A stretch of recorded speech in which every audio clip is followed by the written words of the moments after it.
পৃথিবীর সমস্ত জামা কাপড় একদিকে, আর কোনো জামা কাপড় যদি আমি নিজের জন্য নিজেই তৈরি করি তাহলে তো আর সেদিন আমার ঢঙের কোনো শেষই থাকে না।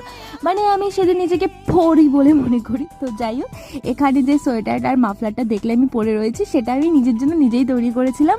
আর সেদিন আমি আর আমার বান্ধবী একটুখানি বেরিয়েছিলাম। আমরা অনেক দিন কোথাও একটু বেরোই না, মানে সময় কাটাই না। তো আমরা বেরিয়েছিলাম, টুকটাক যদি কিছু পছন্দ হয় তাহলে কিনবো আর একটুখানি ঘোরাঘুরি করে বাড়ি ফিরে আসবো।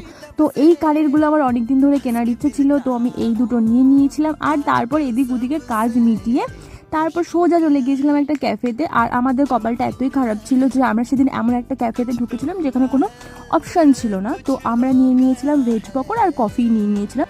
এরপর সুন্দর সুন্দর ছবি ক্লিক করে সোজা চলে গিয়েছিলাম একটা জুতোর দোকানে, কারণ সামনেই আসতে চলেছে আমাদের এক বেস্ট ফ্রেন্ডের বিয়ে। তো সেই উপলক্ষে তো নানা রকম জিনিস কেনার অজুহাত তো চলতেই থাকবে।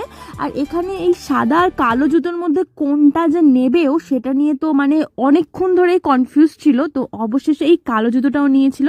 তো তোমরা জানিও যে এটা কেমন হয়েছে। আর